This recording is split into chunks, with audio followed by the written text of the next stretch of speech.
Ulangan. Pada waktu itu, Musa berkata kepada bangsanya tentang hal ikhwal persembahan, katanya, "Imam harus menerima bakul dari tanganmu dan meletakkannya di depan misbah Tuhan Allahmu.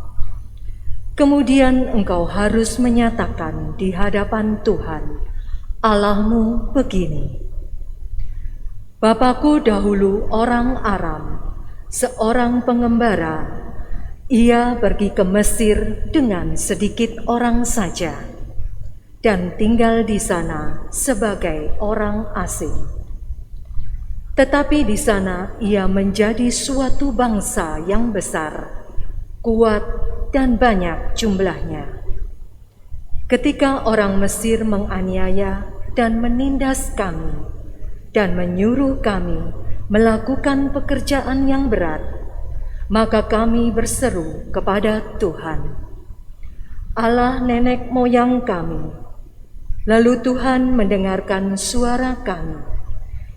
Ia memperhatikan kesengsaraan, kesukaran, dan penindasan terhadap kami.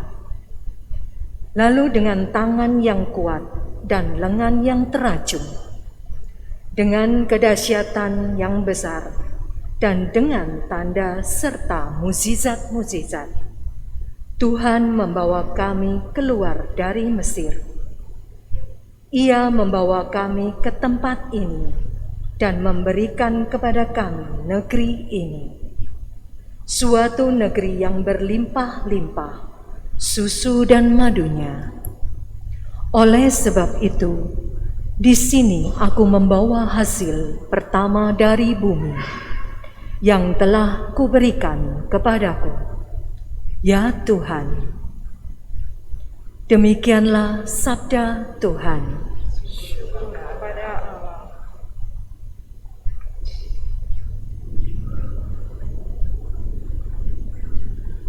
Dampingilah aku ya Tuhan di dalam kesesakan.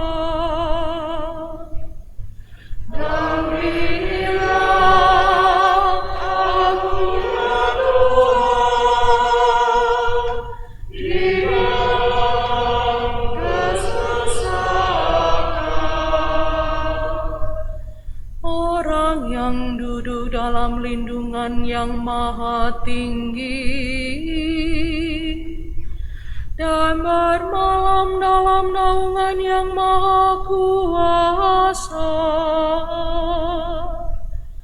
akan berkata kepada Tuhan, Tuhanlah tempat perlindungan dan kubu pertahananku, Allahku yang kupercayai.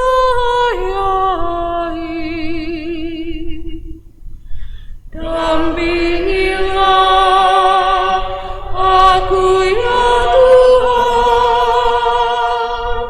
di dalam kesesakan.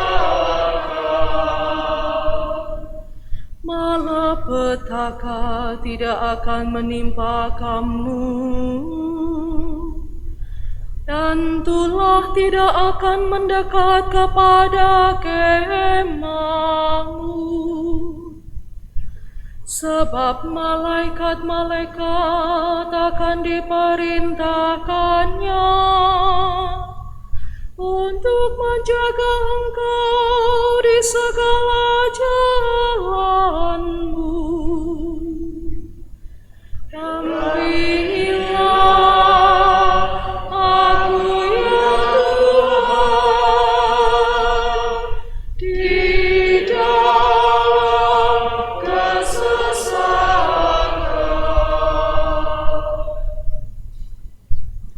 Bacaan dari surat Rasul Paulus kepada jemaat di Roma. Saudara-saudara, inilah yang dikatakan kitab suci. Firman itu dekat padamu, yakni di dalam mulut dan di dalam hatimu.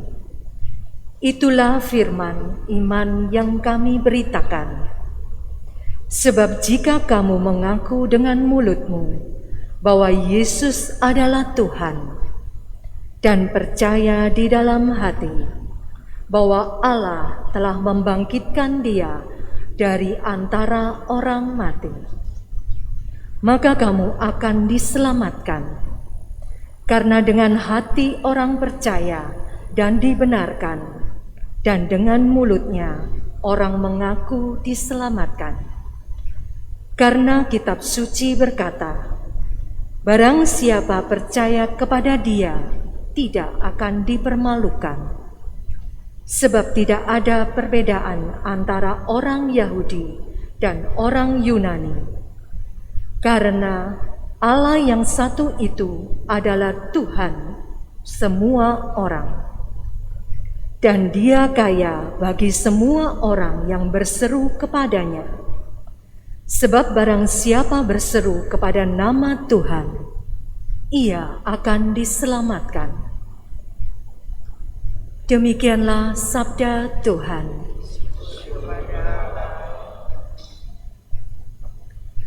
Terpujilah Kristus Tuhan, Sang Raja, kemuliaan kekal. Terpujilah Kristus Tuhan, Sang Raja, kemuliaan kekal. Manusia hidup bukan dari roti saja, tetapi dari setiap firman yang keluar dari mulut Allah. Terpujilah Kristus Tuhan, Sang Raja, kemuliaan kekal.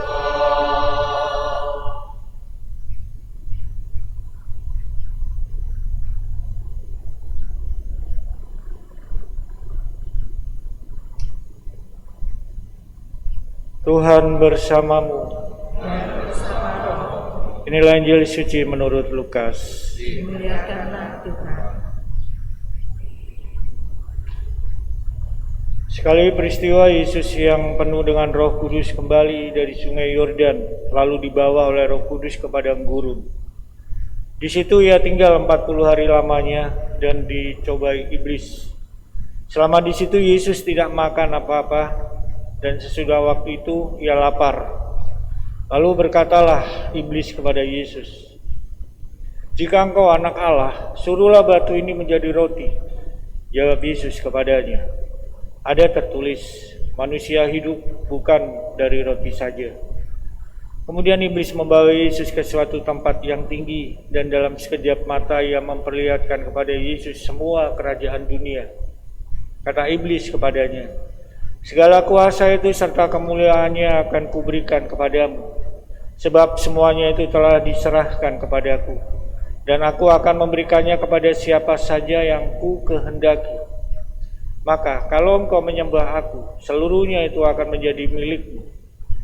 Tetapi Yesus berkata kepadanya, "Ada tertulis, engkau harus menyembah Tuhan Allahmu, dan hanya kepada Dia sajalah engkau harus berbakti." Kemudian iblis membawa Yesus ke Yerusalem dan menempatkan Dia di bubungan bait Allah, lalu berkata kepadanya, "Jika engkau anak Allah, jatuhkanlah dirimu dari sini ke bawah, sebab ada tertulis mengenai engkau, Allah akan memerintahkan malaikat-malaikatnya untuk melindungi engkau, dan mereka akan menatang engkau di atas tangannya, supaya kakimu jangan terantuk pada batu." Yesus menjawab, katanya, "Ada firman, jangan engkau mencobai Tuhan Allahmu."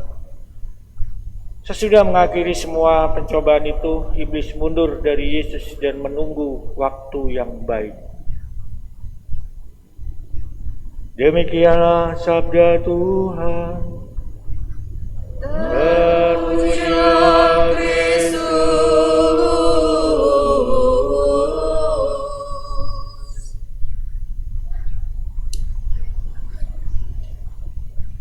Bapak Ibu, saudara-saudari yang dikasihi Tuhan, Di padang gurun, Yesus yang penuh dengan Roh Kudus dicobai selama 40 hari oleh iblis. Selama itu juga Yesus tidak makan apa-apa. Masa 40 hari, masa padang gurun dan juga puasa ini jelas bersifat simbolis. Karena padang gurun adalah tempat manusia mengalami banyak pencobaan. Bahkan dalam perjanjian lama, padang gurun adalah tempat iblis pula.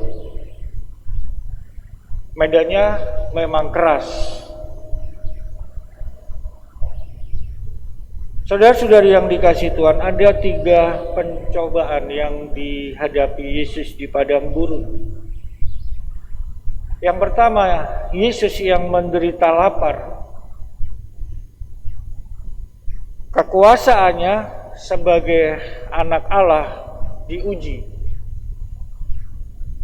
Dan Yesus menolak menggunakan kekuasaan itu untuk kepentingan iblis. Maka Yesus mengatakan manusia itu tidak hanya hidup dari roti. Ada makanan yang lain yang bisa memberikan kekuatan kepada manusia untuk dapat mengalahkan dirinya sendiri. Kebutuhan akan makanan ini tidak disangkal. Yang disangkal ialah penggunaan kekuasaan untuk kepentingan diri sendiri. Dan itu terjadi apabila orang menganggap makanan sebagai satu-satunya yang dapat membuat manusia itu hidup. Itu yang pertama. Lalu pencobaan yang kedua, ini menyangkut kekuasaan politik dan setiap kekuasaan yang lain. Maka hal ini terjadi di atas suatu tempat yang tinggi ketika orang mulai menikmati kekuasaan itu. Dan betapa mudahnya segala-galanya bisa terjadi apabila orang memiliki kekuasaan tersebut. Iblis ini menikmati kekuasaan semacam itu. Dan iblis ini rela untuk melepaskan kekuasaan itu asalkan Yesus mau menyembahnya, Yesus mau mengabdinya. Maka Yesus dengan tegas menolak segala godaan itu untuk mendapat atau merebut kekuasaan dunia. Yesus juga tidak menganggap kekuasaan dunia ini sebagai Tuhan. Karena hanya ada satu kekuasaan dunia ini yang harus diabdi, yakni Allah. Sedang kekuasaan-kekuasaan yang termasuk iblis ini harus mengabdi kekuasaan Allah itu. Lalu pencobaan yang ketiga menyangkut kepercayaan kepada Allah. Nah, ini merupakan pencobaan yang paling berat. Karena pencobaan ini terjadi di Yerusalem di puncak Bait Suci dan ini bersifat sangat religius. Yesus dicoba untuk bermain-main dengan janji-janji Allah demi kepercayaannya kepada Allah. Di sini Yesus dicoba untuk memohon Allah membebaskan dirinya dari kematian. Jawaban Yesus sangat tegas. Manusia tidak boleh menguji Allah atau mengatur Allah. Saudara-saudari yang dikasihi Tuhan, kepercayaan kepada Allah itu terletak dalam percaya kepada bimbingannya dan juga taat kepada kehendaknya. Karena manusia yang percaya itu membiarkan dirinya diatur oleh Allah. Maka saudara-saudari yang terkasih, meskipun iblis ini kalah menghadapi Yesus, ia tidak menyerah begitu saja. Dikatakan dalam ayat yang terakhir bacaan Injil, iblis mundur dari Yesus dan menunggu waktu yang baik. Kapan itu? Waktu yang baik, yaitu saat penderitaan Yesus, saat yang paling kritis. Ketika Yesus ditolak, dianiaya.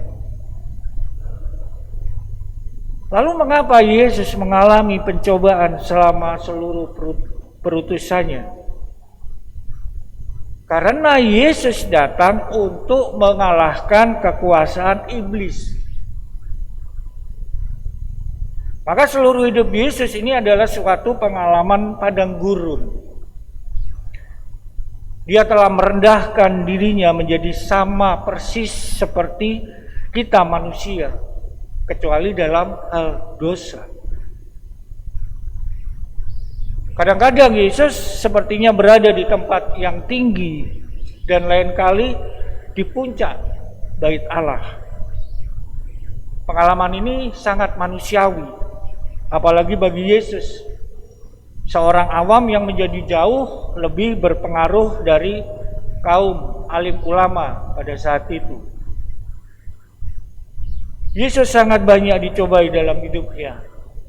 Karena makin besar kekuatan dan kemampuan seseorang, maka makin besar pula pencobaannya.